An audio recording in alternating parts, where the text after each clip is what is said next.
چھوٹی چھوٹی چیزوں پر حضرت عمر جمعہ پڑھا رہے تھے، ایک صحابی دیر سے آئے.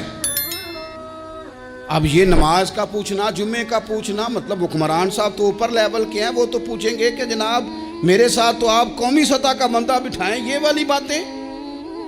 لیکن چھوٹے چھوٹے سوراخ پیدا ہوتے ہیں، پھر بند ٹوٹتے ہیں، حالات بگڑتے ہیں. قوموں کا اخلاق چھوٹی چھوٹی جگہوں پہ پہلے بگڑتا ہے. چھوٹی چھوٹی جگہوں پہ بچہ پہلے چھوٹی چوریاں کرتا ہے، خدا معاف فرمائے اگر اسے روکا نہ جائے، پھر وہ بڑی جگہوں پہ جا کے حالات خراب کرتا ہے.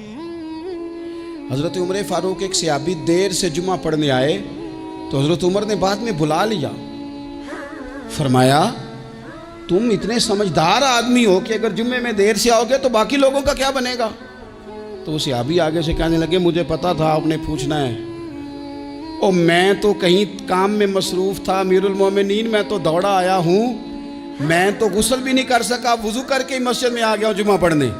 حضرت عمر فاروق ان کی بات سن کے خوش ہوئے، فرمانے لگے رب تیرا بھلا کرے، اس طرح کرنا، آئندہ جمعہ پڑھنے آنا تو غسل کر کے آنا. میرے نبی پاک نے غسل کرنے کا ارشاد فرمایا جمعے والے دن، غسل کر کے آنا.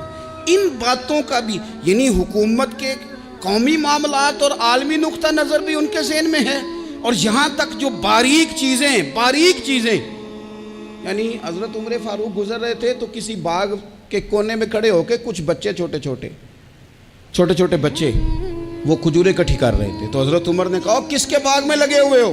سب بچے دوڑ گئے. تو حضرت سنان بن سلمہ فرماتے میں ابھی چھوٹا تھا، میں کھڑا ہو گیا تو میں نے کہا حضور ہم نے توڑ کے نہیں کھجوریں کھائیں، گری ہوئی کھائی ہیں، اور آپ کو پتہ ہے جو رستے میں گر جائیں وہ اٹھانی ناجائز نہیں ہوتی، تو حضور یہ گری ہوئی کھجوریں کھائی ہیں.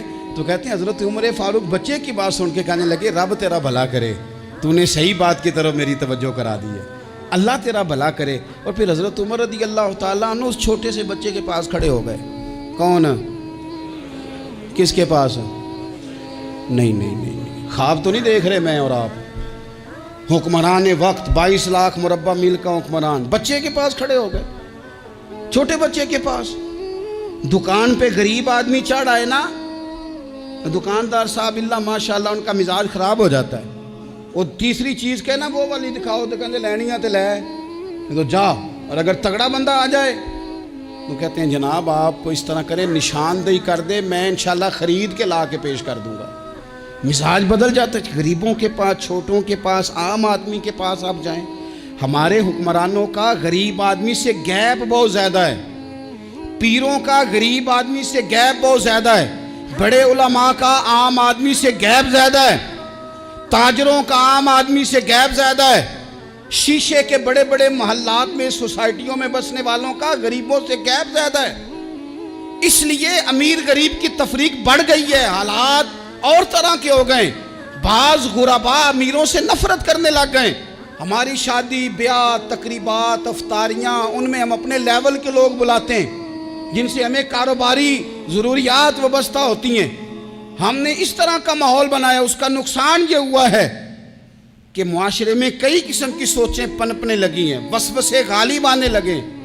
بعضوں کا تنگ آمد بجنگ آمد، جب غریبوں کے بچے زیادہ تنگ آتے ہیں پھر ہتھیار اٹھاتے ہیں، پھر قلم چھوڑ دیتے ہیں. سوچنے کی ضرورت ہے ملک میں کہ برائی جنم لیتی کہاں سے ہے. یہاں تک اتر کے حضرت عمر فاروق ان لوگوں سے پیار کرتے. اب وہ بچے نے بات سنا دی حضرت سنان بن سلمہ نے، تو جناب عمر فاروق سے بچے نے فٹافٹ ایک اور فرمائش بھی کر دی. کہنے لگا حضور میں نے کھجوریں زیادہ جمع کر لی ہیں، وہ میرے دوست سارے بھاگ گئے ہیں آپ کو دیکھ کے، اب میں جب جاؤں گا نا تو کھجوریں میرے حصے کی ہیں، ہوں میں غریب بچہ، ماڑے گھر سے تعلق ہے، وہ میری کھجوریں چھین لیں گے. حضرت عمر کے ساتھ سپاہی بھی تھے، سارا کچھ بھی تھا. حضرت عمر نے بچے کا بازو پکڑا، فرمایا چل میں تجھے تیرے گھر چھوڑ کے آتا ہوں. حضرت عمر اس غریب کے دروازے پہ دستک دے کے کہا تیرا پتر تھا، پکڑ کے اس لیے لایا ہوں کوئی امیر زادہ اس غریب کے بچے کو تنگ نہ کر سکے، اللہ کوئی ایک بھیجنا حضرت فاروق اعظم کا ماننے والا جو غریب کے بچے کا بازو تھامے اور اسے کہے کہ کوئی امیر زادہ اس پر ظلم نہیں کرے گا، کوئی اسے تھپڑ نہیں مارے گا، کوئی اس کے حصے کے نمبر نہیں لے گا. کوئی اس کی جگہ رشوت دے کے نوکری پہ نہیں بیٹھ جائے گا، کوئی اس کی جگہ پیسے دے کے آگے نہیں بڑھ جائے گا. کوئی آئے نا جو اشک شوئی کرے، جو آنسو پونچھے لوگوں کے، لیکن یہاں تو منزل انہیں ملی ہے جو شریک سفر نہ تھے. میرے عزیزو، اس نہج پر دین نے ہمیں اسباق پڑھائے. اس نہج پر حضرت عمر چھوٹی چیزوں کا، مسجد نبوی شریف میں آپ نے دیکھا دو لوگ اونچی آواز میں بات کر رہے ہیں، تو حضرت عمر نے فرمایا انہیں بلا کے لاؤ. بلا کے لایا، فرمایا تمہیں پتہ نہیں یہ حضور کی مسجد ہے؟ لا ترفعوا اصواتکم فوق صوت النبی، اے پائے نظر ہوش میں آ، یہ قوہ نبی ہے. آنکھوں سے بھی چلنا یہاں بے ادبی ہے. پتہ نہیں وہاں سارے نعرے ہی غلط ہیں. کسی کے مرد آباد کا نعرہ ہو تو وہ بھی غلط، اور کسی کے زندہ آباد کا نعرہ ہو تو وہ بھی غلط. وہاں ایک کی نعرہ صرف اچھا لگتا ہے، وہ کیا ہے؟ یا رسول اللہ انظر حالنا، یا حبیب اللہ اسما. وہاں ایک کی نعرہ اچھا لگتا ہے کہ سونے آ گئے ہیں، نظر کرم ہو جائے. یا رسول اللہ پہنچ گئے ہیں، روزے دے دوالے نے غلامہ دیاں ٹولیاں، او ویکھو ایک پیا سندا ہے کروڑاں دیاں بولیاں. وہاں یہی نعرہ اچھا لگتا ہے، لب واہ ہیں، آنکھیں بند ہیں، پھیلی ہیں جھولیاں. کتنی مزے کی بھیک تیرے پاک در کی ہے. اور قربان جاؤں اپنے امام پر، اس قلم پہ واری جس سے وہ لکھا کرتے تھے. کہنے لگے کعبے کا نام تک نہ لیا، طیبہ ہی کہا. پوچھا جو تھا کسی نے کہ عظیمت کدھر کی ہے، ان کے طفیل حج بھی خدا نے کرا دیے، ورنہ اصل مراد حاضری تو اس پاک در کی ہے.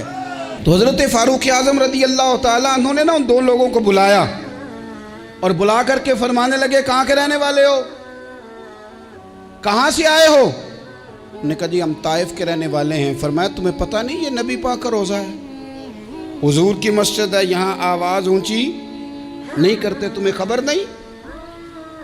اور پھر حضرت عمر فرمانے لگے اگر تم مدینے کے رہنے والے ہوتے تو میں تمہیں کوڑے مارتا، میں تمہیں سزا دیتا. تمہیں پتہ نہیں کہ کس طرح کا مزاج اور ماحول ہونا چاہیے. تو حضرت فاروق اعظم رضی اللہ تعالیٰ عنہ کی جو خدمات ہیں، آپ تو بازاروں میں جب جاتے تھے نا تو فرماتے تھے ہمارے بازار میں صرف وہ بندہ آ کے کام کرے جو دین کا علم جانتا ہے، جسے تجارت کے اصول پتہ ہیں وہ آئے. دوسرے کو بیٹھنے نہیں دیتے تھے. اپنے مزاج کے لحاظ سے، اپنی طبیعت کے لحاظ سے مخلوق کے لیے دلوں میں نرمی رکھتے تھے، مزاج میں نرمی. ایک بات آپ نے کئی دفعہ سنی ہوگی، میرا بڑا دل کرتا ہے پھر سے اس کو دہراؤں.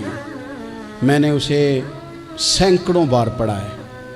جب طبیعت پوری بے چین ہوتی ہے اور اپنی ذمہ داریوں کا احساس کرنے کو دل کرتا ہے نا، تو پھر خیال آتا ہے کہ ہم بھی پڑھیں ذرا ان چیزوں کو. بار بار پڑھتا ہوں تاکہ احساس ذمہ داری پیدا ہو. آپ کے غلام اسلم فرماتے ہیں رات کو میں اور جناب عمر نکلے تھے تو ایک مکان میں ہم نے دیکھا کہ ایک عورت نے نا، اس کے بچے بار بار شور کر رہے ہیں اور وہ کچھ پکا رہی ہے، آواز آ رہی ہے. تو حضرت عمر نے دروازے پہ دستک دی. کون ہے دروازے پہ؟ کہا میں ایک غلام ہوں. حضرت عمر کہتے غلام ہوں؟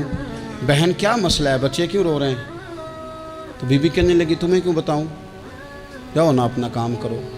حضرت عمر نے اصرار کیا تو تلخ لہجے میں، جس سے غصہ نہیں کر جاتے حکمران، councillor, chairman, M P M N A ناراض نہیں ہو جاتے، اس تلخ لہجے میں بی بی کہنے لگی دعا کرو اللہ میرے اور عمر کے درمیان قیامت میں فیصلہ کرے.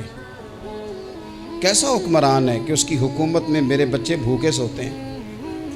یہ میں نے پانی میں روڑے ڈال کے چڑھائے ہیں، لیکن یہ پیٹ کی بھوک یہ بڑی ڈاڈی ہوتی ہے، یہ نیند بھی نہیں آنے دیتی. خیال تھا رو دو کے سو جائیں گے، پر سو بھی نہیں رہے. حضرت فاروق اعظم دوڑے گئے، گھر سے سامان، اناج، غلہ کندھے پہ رکھا. خادم کہتے میں نے کہا کہ مجھے دے دیں. فرمانے لگے چل تو وعدہ کرنا قیامت میں بھی میرے بوجھ اٹھائے گا. کہ حضور نہیں، وہ تو میرے بس کی بات نہیں. فرمایا پھر مجھے کرنے دے. دوڑے آئے، اس خاتون کے دروازے پر لا کے وہ چیزیں رکھیں. کہا بہن اگر تو پردہ کر لے تو یہ غلام نہ آج کھانا پکا دے تیرے بچوں. پھر وہ گھی چڑھا کے، چینی ڈال کے، کچھ سامان پکتا تھا وہ کھانا پکایا. غلام کہتے ہیں جب پھونکے مارتے تھے تو داڑھی سے دھواں نکلتا تھا، آگ جلاتے تھے دھواں نکلتا. پھر کھانا پکایا، پھر ان بچوں کو کھلایا. پھر حضرت عمر فاروق رضی اللہ تعالیٰ عنہ نا تھوڑے پیچھے بیٹھ گئے تو بچوں کے ساتھ اس طرح کی باتیں کرنے لگے کہ وہ ہنس پڑے. جناب اسلم کہتے بچے اس بیوہ کے ہنستے تھے، بچے ہنستے تھے اور عمر روتے تھے. جب وہ ہنستے تھے تو فاروق روتے تھے. پھر وہ بچے آہستہ آہستہ لیٹنے لگے اور جب وہ سونے کی طرف بڑھنے لگے تو حضرت عمر کہنے لگے بہن میں جاؤں؟ کہنے لگی رب تیرا بھلا کرے، میرا کلیجہ پھٹ جاتا اگر میرے بچوں کو آج شام بھی روٹی نہ ملتی. تو سیدنا فاروق اعظم رضی اللہ تعالیٰ عنہ کہنے لگے پھر تو میرے لیے دعا کرے گی؟ کہنے لگی میں دعا کرتی ہوں اللہ عمر کی جگہ تیرے جیسا کو نیک آدمی بٹھا دے. تو حضرت عمر کہنے لگے ایک چھوٹی سی گزارش بھی مان لو گی؟ کا کیا؟ فرمانے لگے کوئی یہ میری خدمت اگر پسند آئی ہے تو عمر کو معاف نہیں کر دیتی؟ غلطی ہو گئی، اسے پتہ نہیں تھا. اپنے منہ سے کہنے لگے سیاںا بھی نہیں، باشعور بھی نہیں، اسے چاہیے تھا خلافت کی ذمہ داریاں نہ لیتا. لیکن حضرت صدیق نے کہا تو وہ مان گیا. لیکن بہن میں اسے جانتا ہوں، بزدل بڑا ہے، کمزور بڑا ہے، ضعیف بڑا ہے. اگر تو قیامت میں اس کی شکایت لگائے گی تو بڑا کمزور پڑ جائے گا، اس کے لیے مشکل ہو جائے گا. تو کہنے لگی اچھا اگر تو اتنی سفارش کرتا ہے تو جا، میں نے عمر کو معاف کیا.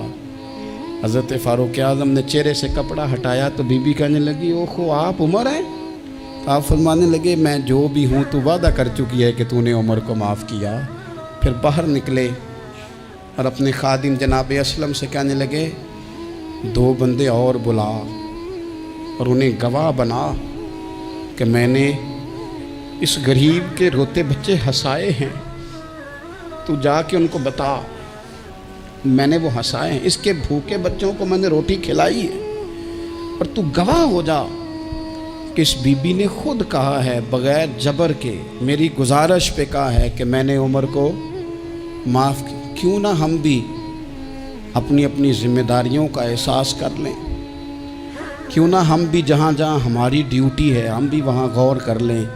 کہیں ایسا تو نہیں کہ ہم بھی کمزور پڑ گئے ہیں، ذمہ داری تو لے لی ہے پر اب ہم ادا نہیں کر پا رہے، ورنہ وہاں سے معافی لے لیں. اللہ تعالیٰ سیدنا فاروق اعظم کا فیضان عطا کرے. آخر دعوایا الحمدللہ.